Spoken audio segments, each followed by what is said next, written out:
நீங்கள் பார்த்து கொண்டிருப்பது உங்கள் ஜாஷ்வா டிவி. சகல ஜனங்களுக்கும் நற்செய்தி.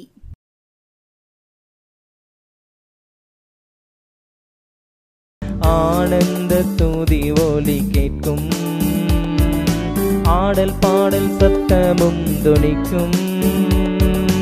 ஆகாய விண்மீனாய் அவர் ஜனம் பெருகும், ஆண்டவர் வாக்கு பலிக்கும்.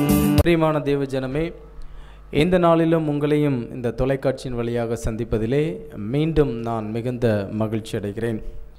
கர்த்தர் தாமே உங்களையும் உங்கள் குடும்பங்களையும் ஆசீர்வதிப்பாராக. இந்த நாளிலும் நாம் தியானிக்கும்படியாக தேவன் நமக்கு கொடுத்த வார்த்தையானது ஆதியாகமத்தின் புஸ்தகம் 16ஆம் அதிகாரத்திலிருந்தும் ஆதியாகமத்தின் புஸ்தகம் 21ஆம் அதிகாரத்திலுமிருந்தும் ஒரு சில காரியங்களை நாமும் இன்றும் தியானிக்கப் போகிறோம். நம்முடைய கிறிஸ்தவ வாழ்க்கையிலே எல்லோருக்கும் தெரிந்த ஒரு மனுஷியாக காணப்படுவது ஆகார். ஆகாரானவள் ஆபிரகாமுடைய மனைவியாகிய சாராளுக்கு அடிமை பெண்ணாக கொடுக்கப்பட்டது நாம் அனைவரும் அறிந்த ஒரு காரியம். அப்படிப்பட்ட ஆகார் தேவனுக்கு ஒரு பெயர் வைத்தால், தேவனிடத்திலிருந்து ஒரு குமாரனை பெற்றெடுத்தால், அந்த குமாரன் வனாந்தரத்திலே எப்படி வளர்ந்து வந்தான், இதற்கு இடையில் நடைபெற்ற ஒரு சம்பவத்தை குறித்தும், நம்முடைய வாழ்க்கையிலும் ஆகாரை போன்ற துன்பங்களும் வேதனைகளும் நமக்கு வந்தால் ஆகார் எப்படி அனைத்திலிருந்தும் தேவனால் மீட்டெடுக்கப்பட்டு ஒரு ஆசீர்வாதத்திற்குள் சென்றாலோ அதே போல் நம்முடைய வாழ்க்கையிலும் நாமும் இன்றும் அதையும் கடைபிடிக்கப் போகிறோம். இந்த அதிகாரத்திலும் 16ஆம் அதிகாரத்திலும் 1ஆம் வசனத்தில் ஆபிராமுடைய மனைவியாகிய சாராய்க்கு பிள்ளை இல்லாதிருந்தது. எகிப்து தேசத்தாலாகிய ஆகார் என்னும் பேர் கொண்ட ஒரு அடிமை பெண் அவளுக்கு இருந்தால், சாராய் ஆபிராமை நோக்கி, நான் பிள்ளை பெறாதபடிக்கு கர்த்தர் என் கர்ப்பத்தை அடைத்திருக்கிறார், என் அடிமை பெண்ணோடே சேரும், ஒருவேளை அவளால் என் வீடு கட்டப்படும் என்றாள். சாராயின் வார்த்தைக்கு ஆபிராம் செவி கொடுத்தான். என அன்பான தேவஜனமே, இந்த ஆபிரகாம் சாராய் தம்பதிக்கு கர்த்தரால் கர்ப்பத்தை அடைக்கப்பட்டிருக்கிறது என்பதை சாராய் தன்னுடைய வாயினால் சொல்லுகிறாள். அப்படி சொல்லப்படுகிற இந்த வேளையிலே இந்த சாராய் சொல்லக்கூடிய காரியம் என்னவென்றால், என்னுடைய வீடு கட்டப்பட வேண்டும், என்னுடைய வீடு ஆசீர்வாதத்தால் நிறையப்பட வேண்டும், என்னுடைய வீடு எப்படியாவது ஒரு ஆசீர்வாதத்தினால், பிள்ளை செல்வம் என்கின்ற ஆசீர்வாதத்தினால் நிறையப்பட வேண்டும் என்கின்ற ஒரு ஆசை அவளுக்கு இருந்தது. ஆனால் இந்த ஆசையும் ஆவலையும் அவள் தேவனிடத்தில் தெரிவிக்காமல், தேவன் என்னுடைய கர்ப்பத்தை அடைத்திருக்கிறார் என்று தன்னுடைய புருஷனாகிய ஆபிராமுக்கு சொல்லுகிறாள். இவன் சொன்ன உடனே இந்த ஆபிராமுக்கு இவள் சொல்ல காரியம் என்னவென்றால், என்னுடைய அடிமை பெண்ணாகிய, என்னுடைய வேலைக்கார பெண்ணாகிய இந்த ஆகாரோடு நீர் சேர்ந்து எனக்கு ஒரு குமாரனை பெற்றுத்தாரும், ஒருவேளை அவன் நிமித்தமாக என்னுடைய வீடு கட்டப்படலாம் என்று அவள் சொல்லுகிறாள். எனக்கு அன்பான தேவஜனமே, நம்முடைய வாழ்க்கையிலும் இந்த ஆகாரை போன்ற அடிமைத்தனத்தில் நாம் இருந்து கொண்டிருக்கலாம். நம்முடைய வீட்டில் நாம் அடிமையாக இருந்து கொண்டிருக்கலாம். நாம் வேலை பார்க்கக்கூடிய இடத்திலும் சரி, நாம் இருக்கக்கூடிய எல்லா இடத்திலும் சரி, நாம் ஒரு அடிமையை போல நடத்தப்படலாம். நமக்கு அநேக செல்வங்கள் இருந்தாலும் சரி, அநேக சொத்துக்கள் இருந்தாலும் சரி, அநேகர் நமக்கு உதவியாக இருந்தாலும் சரி, நாம் மனதளவில் நம்முடைய வீட்டில், நம்முடைய குடும்பத்தில் நாம் எவ்வளவாக வேதனைப்பட்டு கொண்டிருக்கிறோம் என்பதை நாம் ஒருபோதும் வெளியே சொல்ல முடியாது. இந்த ஆகார் ஒரு அடிமை பெண்ணாக இந்த சாராளுக்கு வருகிறாள்.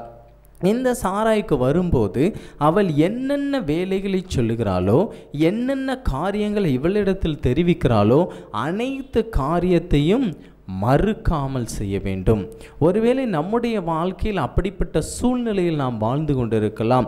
நம்மை வேலை சொல்லக்கூடிய சகல மனிதர்களும் நம்முடைய மனதில் என்ன காரியம் இருக்கிறது, நம்முடைய மனதில் என்ன ஆசைகள் இருக்கிறது, நம்முடைய மனதில் என்ன விதமான விருப்பங்கள் இருக்கிறது, ஆவல்கள் இருக்கிறது, என்ன விதமான ஆசீர்வாதத்தை நாம் எதிர்பார்த்து கொண்டிருக்கிறோம் என்பதை அறியாதவர்களாக நாமும் வாழ்ந்து கொண்டிருக்கலாம். உங்களுடைய குடும்பத்தில் ஆகாரை போல அடிமைத்தனத்தில் நீங்கள் இருந்தாலும் சரி, உங்களுடைய இல்லத்தில் ஆகாரை போல் அடிமைத்தனத்தில் நீங்கள் இருந்தாலும் சரி, நீங்கள் வேலை பார்க்கக்கூடிய இடத்தில் ஆகாரை போல அடிமைத்தனத்தில் நீங்கள் இருந்தாலும் சரி, என் தேவனாகிய கர்த்தர் உங்களை உயர்த்துவதற்கு வல்லமை உள்ளவராக இருக்கிறார். ஏனென்று சொன்னால், அவர் யாரை ஆசீர்வதிக்க வேண்டும் என்கின்ற திட்டத்தை அவர்கள் உருவாகும் தாயின் கருவில் உருவாகும் போதே அவர்களுக்கான ஆசீர்வாதத்தை வைத்து அவர் அனுப்புகிறார். நிச்சயமாக தேவனுடைய கரத்தினால் ஆசீர்வாதத்தை பெற்றவர்களாகிய நாம் அடிமையாக இருந்தாலும் சரி, துரத்துண்டவர்களாக இருந்தாலும் சரி, வேறு இடத்தில் துரத்தி அடிக்கப்பட்டவர்களாக இருந்தாலும் சரி, நாம் எந்த இடத்தில் இருந்தாலும் ஆகாரை தேவன் எப்படி ஆசீர்வதித்தாரோ, ஆகார் மூலமாக எப்படி ஆபிரகாமுடைய வீடு கட்டப்பட்டதோ, அதே போல நம்முடைய குடும்பமும் நம்முடைய இல்லமும் நம்முடைய வாழ்க்கையும் இந்த ஆகாரை போன்று செழிப்பாக மாறும். இன்று உங்கள் மனதில் சகல வேதனைகளும் துன்பங்களும் துயரங்களும் இருக்கலாம். என்னுடைய வீட்டில் நான் ஒரு அடிமையைப் போல இருக்கிறேன், என்னுடைய வீட்டில் நான் ஒரு வேலைக்காரியைப் போல இருக்கிறேன், என்னுடைய வீட்டில் என்னுடைய பேச்சுக்கு யாரும் மதிப்பு கொடுப்பதில்லை, என்னை ஒரு மனுஷனாக யாருமே மதிப்பதில்லை என்று புலம்பிக் கொண்டிருக்கக்கூடிய ஒவ்வொருவருக்கும் தேவன் சொல்லக்கூடிய பதில், இந்த ஆகார் தேவனுக்கு என்ன பெயர் சூட்டினாலோ அதை தேவன் இன்று உங்களுக்கு சொல்லுகிறார். இப்போ இந்த சாராய் ஆபிரகாம் இடத்துல சொல்லக்கூடிய காரியம் என்னவென்றால், ஒருவேளை என்னுடைய வீடு இவள் மூலமாக என்ன செய்யலாம், கட்டப்படலாம். அப்படி கட்டப்படலாம்னு சொல்லும்போது ஆபிரகாம் அவருடைய வார்த்தைக்கு செவி கொடுத்து அவளோடு சேர்ந்து அந்த ஆகார் கர்ப்பம் தரிக்கக்கூடிய ஒரு சூழ்நிலை உருவாகிறது. அவள் கர்ப்பம் தரித்த பின்பு இந்த சாராய் என்ன செய்கிறாள், அற்பமாக எண்ணுகிறாள். நம்முடைய வாழ்க்கையில் நாம் அப்படிப்பட்ட ஒரு சூழ்நிலைக்கு செல்லவே கூடாது. நமக்கு யார் ஆசீர்வாதத்தை கொடுத்தார்களோ, யார் மூலமாக ஆசீர்வாதத்தை நாம் பெற்றுக்கொண்டோமோ, அவர்களை ஒருபோதும் நாம் அற்பமாக எண்ணக்கூடாது. இவளுடைய சூழ்நிலைகள் எல்லாவற்றையும் தேவன் பார்த்து கொண்டே இருக்கிறார். இவள் அடிமையாக இருந்ததையும் பார்த்து கொண்டிருக்கிறார். இவள் ஆபிரகாமுக்கு பிள்ளை பெற வேண்டும் என்கின்ற திட்டத்தையும் தேவன் பார்த்து கொண்டிருக்கிறார். அனைத்து காரியங்களையும் இவர் அவளோடு இருந்து பார்த்து கொண்டிருந்த காரணத்தினால் இவள் எப்படி அவளை அற்பமாக எண்ணினாலோ அதையும் பார்த்து கொண்டிருக்கிறார். ஒன்று, நீ அடிமை பெண்ணாக இருக்கிற, நீ ஒரு வேலைக்காரியாக இருக்கிற, ஆனால் உன் எஜமானியை என்ன செய்யக்கூடாது, ஒருபோதும் அற்பமாக எண்ணக்கூடாது. இவன் அற்பமாக எண்ண உடனே இவளுக்கும் அவளுக்கும் ரொம்ப அதிகமாக சண்டை வருது, போராட்டங்கள் வருது. தேவன் நீங்கள் நடுவே நின்று நியாயம் தீர்ப்பாராக என்று சாராய் சொல்லுகிறான். சொன்ன உடனே இவன் என்ன செய்கிறா பாருங்க, வனாந்தரத்துக்கு ஓடி போகிறா. 6ஆம் வசனம் சொல்லுகிறது, ஆதியாகமம் 16ஆம் அதிகாரம் 6ஆம் வசனம், அதற்கு ஆபிரகாம் சாராயை நோக்கி, இதோ உன் அடிமை பெண் உன் கைக்குள் இருக்கிறாள், உன் பார்வைக்கு நலமானபடி அவளுக்கு செய் என்றான். அவள் உன் கைக்குள்ளே தான் பார்க்கா, அவளுக்கு நலமானது என்ன அப்படிங்கிறதை மாத்திரம் நீ என்ன செய் அப்படின்னு சொல்லும்போது, அப்பொழுது சாராய் அவளை கடினமாய் நடத்தினபடியால் அவளை விட்டு ஓடிப்போனாள். கர்த்தருடைய தூதனானவர் அவளை வனாந்தரத்திலே சூருக்கு போகிற வழி அருகே இருக்கிற நீரூற்றண்டையிலே கண்டு. இப்போ இவன் என்ன செய்கிறான், தன்னுடைய எஜமானி ரொம்ப கடினமாக நடத்துறதுனால இவன் அங்கேருந்து அப்படி வெளியில் போயிடுறான்.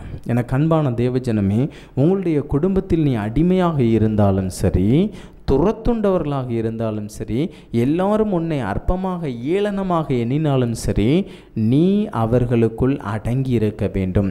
ஆசீர்வாதத்தை நீ தனியாக பெறும் வரைக்கும், ஆசீர்வாதத்தை நீ தனியாக பெற்றுக்கொள்ளும் வரைக்கும், தேவனிடத்திலிருந்து ஆசீர்வாதத்தை நீ பெற்றுக்கொள்ளும் வரைக்கும் அவர்களிடத்தில் அவருடைய கைக்குள் என்ன செய்யணும், அடங்கி இருக்கணும். இப்போ தேவதூதன் சொல்லக்கூடிய பதில் இந்த ஆகாருக்கு என்ன சொல்லாரு பாருங்க, நீ போய் உன் ஆச்சாரன் கைக்குள் அடங்கியிரு, அவர்கள் என்ன சொல்கிறாலோ அதை கேளு, அவள் என்ன காரியத்தை சொல்கிறாலோ அதை என்ன செய்ய, ஏற்றுக்கொள் அப்படின்னு சொல்லிட்டு அவரை எங்கே பார்க்குற, அந்த தேவதூதன் எந்த இடத்துல பார்க்குறாரு பாருங்க, ஒரு நீரூற்றண்டையிலே கண்டு. எனக்கு அன்பான தேவஜனமே, இதுதான் சாராளுடைய வாழ்க்கையிலும் ஆகாருடைய வாழ்க்கையிலும் ஒரு முக்கியமான தருணம்.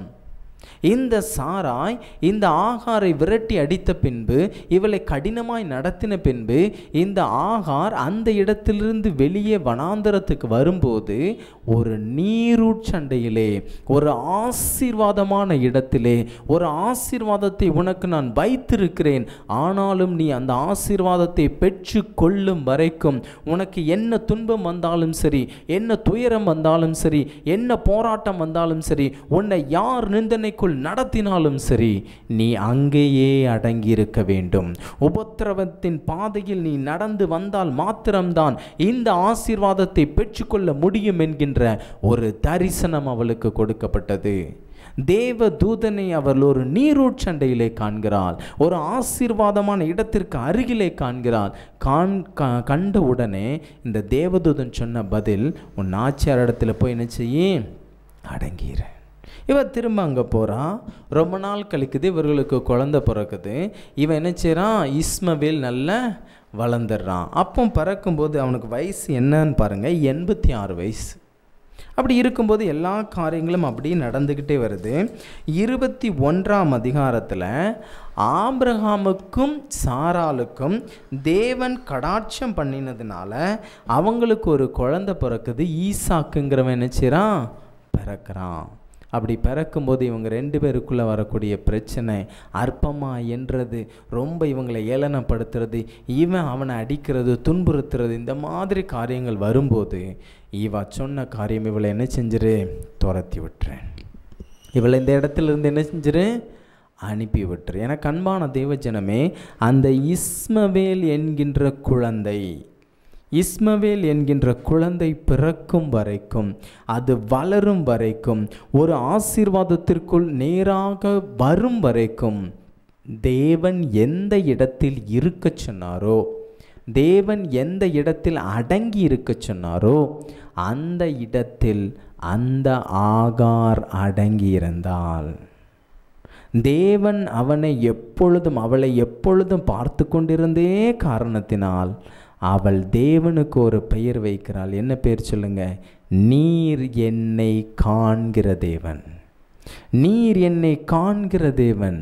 நான் என்ன செய்கிறேன், என்ன காரியத்தில் இருக்கிறேன், என்ன சூழ்நிலையில் இருக்கிறேன், என்ன மனமடிவில் இருக்கிறேன் என்பதை குறித்து நீர் என்னை பார்த்து கொண்டிருக்கிற தேவன். என் நிந்தனையையும் போராட்டத்தையும் என்னுடைய அவமானத்தையும் என் மனதில் இருக்கக்கூடிய சஞ்சலங்கள், வேதனைகள், பிறரால் நான் எவ்வளவாக துன்பப்படுத்தப்படுகிறேன், எல்லா காரியத்தையும் பார்த்து கொண்டு எனக்கு ஒரு ஆசீர்வாதத்தை தரப்போகிற தேவனாய் இருக்கிறபடியால் நீர் என்னை காண்கிற தேவன் என்று அந்த நீரூற்றண்டையிலே அவள் தேவனுக்கு ஒரு பெயர் வைக்கிறாள். எனக்கு அன்பான தேவஜனமே, ஆசீர்வாதத்திற்கு அருகில் சென்ற ஆகார், ஆசீர்வாதத்திற்கு மிக அருகில் சென்ற ஆகார், நம்முடைய வாழ்க்கையிலும் இப்படிப்பட்ட ஆசீர்வாதங்கள் நமக்கு வர வேண்டும் என்றால், தேவனுடைய ஆசீர்வாதத்தை நாம் பெற்றுக்கொள்ள வேண்டும் என்றால் நாம் கர்த்தருடைய கைக்குள் அடங்கி இருக்க வேண்டும். மற்றவர்கள் எவ்வளவாக நம்மை துன்பப்படுத்தினாலும் சரி, உன் குடும்பத்தார் உன்னை வேதனைப்படுத்தினாலும் சரி, உன் சுற்றுப்புறத்தார் உன்னை வேதனைப்படுத்தினாலும் சரி, உன் தாய் தகப்பன் உன்னை வேதனைப்படுத்தினாலும் சரி, உன் கணவன் உன்னை வேதனைப்படுத்தினாலும் சரி, உன் மனைவி உன்னை வேதனைப்படுத்தினாலும் சரி, உன்னுடைய பிள்ளைகள் உன்னை வேதனைப்படுத்தினாலும் சரி, நீ தேவனுடைய கைக்குள் அடங்கியிரு. எப்படி ஆகார் சாராயுடைய கையில் அடங்கி இருந்தாலோ, எப்படி ஆசீர்வாதத்தை தனியாக பெற்று அனுபவித்தாலோ, அதே போல் தேவனுடைய கைக்குள் நீ அடங்கி இருக்கும்போது உன்னுடைய ஆசீர்வாதத்தை நீ தேவனுடைய கையிலிருந்து பெற்றுக்கொள்ள முடியும். அது வரைக்கும் அப்படியே பொறுமையாக இருக்கணும். எப்படி ஆகார் பொறுமையாக இருந்தாலோ அதே போல் நினச்சினோம், பொறுமையாக இருக்கணும். இப்போ என்ன நடக்குது பாருங்கள், மறுபடியும் என்ன செய்கிறாங்க, இவ வனாந்தரத்துக்கு அப்படியே வந்துடுறான். வரும்போது அப்படியே வனாந்தரத்தில் என்ன செய்யலை, தண்ணி இல்லை. ஆனால் இவ ஆசீர்வாதத்தை எங்கே பார்த்தா, நீரூற்றண்டையிலே பார்த்தா. மறுபடியும் என்ன செய்கிறான், அப்படி பிள்ளையை தூக்கிட்டு வரும்போது பிள்ளைக்கு தண்ணி தாகம் ரொம்ப எடுக்குது. பிள்ளை சாகிறத நான் என்ன செய்ய மாட்டேன், பார்க்க மாட்டேங்கிறான். எனக்கு அன்பான தேவஜனமே, எங்கே ஆசீர்வாதமும் நீரும் இருக்கிறது என்பது இந்த ஆகாருக்கு நல்லா தெரியும். எந்த இடத்தில் நீ நீரூற்றை பார்த்தா என்பது அவளுக்கு நன்றாக தெரியும். ஆனால் அதை எல்லாம் விட்டு அவள் அப்படி வேறு இடத்துக்கு வரா. எனக்கு அன்பான தேவஜனமே, எங்கே ஆசீர்வாதத்தை நீ பார்த்தாயோ, யாருடைய கைக்குள் நீ ஆசீர்வாதத்தை பார்த்தாயோ, அவருடைய கைக்கு நேர நினச்சினோம் போகணும். ஆனால் அந்த ஆகார் போன இடம் பாருங்கள், வேறொரு இடத்துக்கு அப்படியே போகிறா. பெயர்சபாவுடைய வனாந்தரத்தில் அலைந்து திரிகிறாள். அங்கே நீரூற்றும் கிடையாது, ஒன்றும் கிடையாது. கடைசியில் பிள்ளை சாகிறதை ஆதியாகமம் 21ஆம் அதிகாரம் 15ஆம் வசனத்திலிருந்து, துருத்தியில் இருந்த தண்ணீர் செலவழிந்த பின்பு அவள் பிள்ளையை ஒரு செடியின் கீழே விட்டு சரியா, அது குழந்தை கிடையாது, அது ஒரு பெரிய பையன். அவனுக்கு இப்போ இஸ்மவேலுக்கு சுமார் 13 வயது இருக்கும். விட்டு, பிள்ளை சாகிறதை நான் பார்க்க மாட்டேன் என்று எதிராக அம்பு பாயும் தூரத்தில் உட்கார்ந்து சத்தமிட்டு அழுதாள்.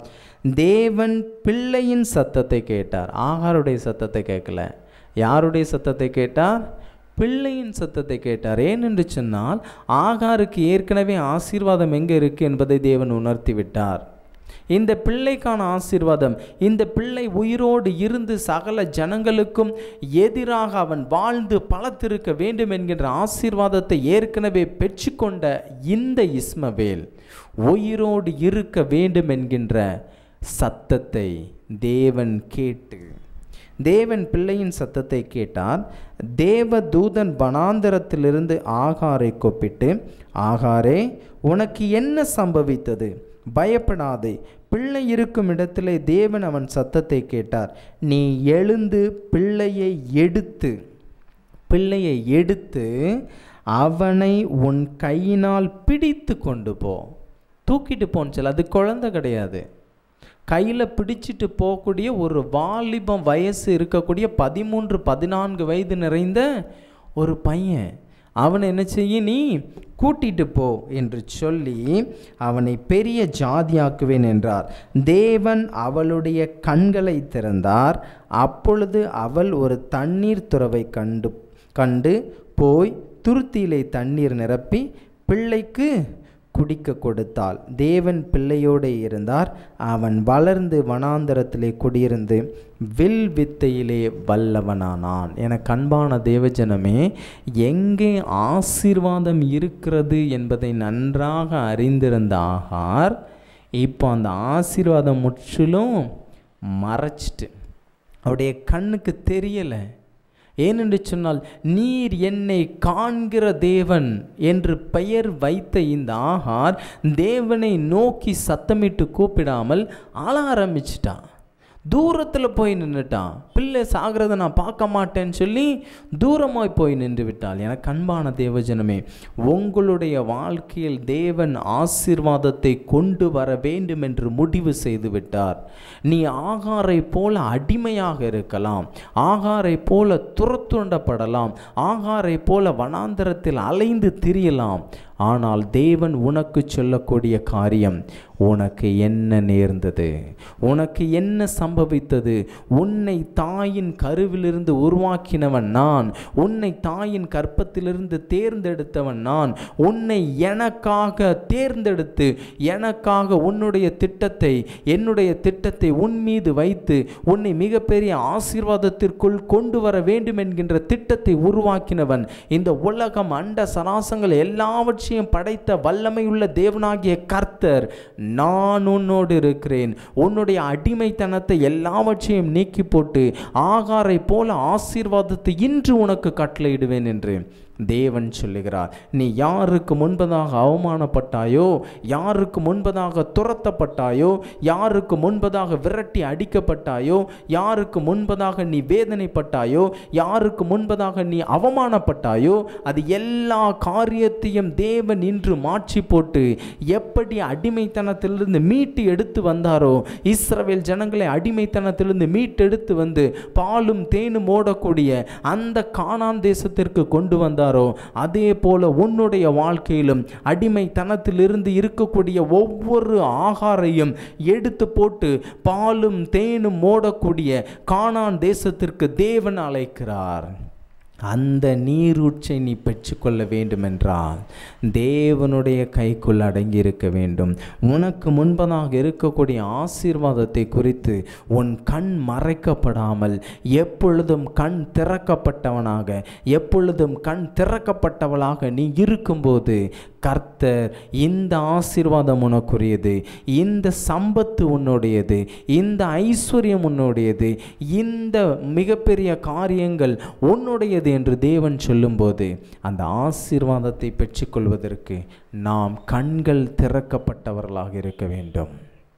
இன்று நீ அடிமையாக இருக்கலாம், தேவன் உன்னை ராஜாவாக, ராஜாத்தியாக மிகப்பெரிய சிங்காசனத்தில் வைக்கப் போகிறார்.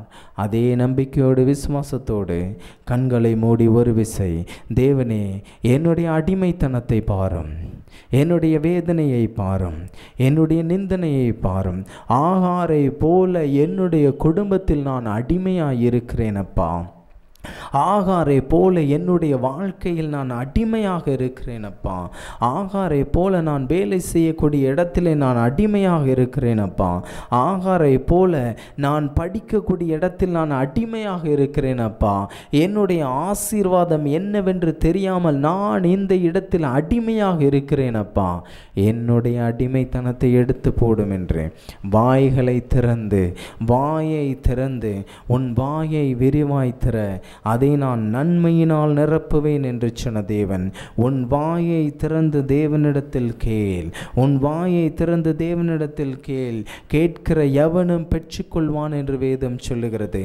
என கண்பான தேவஜனமே, உன் வாயை திறந்து இயேசு என்னும் நாமத்தினாலே, இயேசு என்னும் நாமத்தினாலே கர்த்தாவே என்னுடைய அடிமைத்தனத்தை எடுத்து போடும், எனக்கான ஆசீர்வாதத்தை தரும். எங்களை அதிகமாய் நேசிக்கிற எங்கள் தேவாதி தேவனை துதிக்கிறோம், சோஸ்தரிக்கிறோம் அப்பா. ஆண்டவரே, பார்த்து கொண்டிருக்கக்கூடிய ஒவ்வொரு பிள்ளைகளையும் ஆசீர்வதிங்க.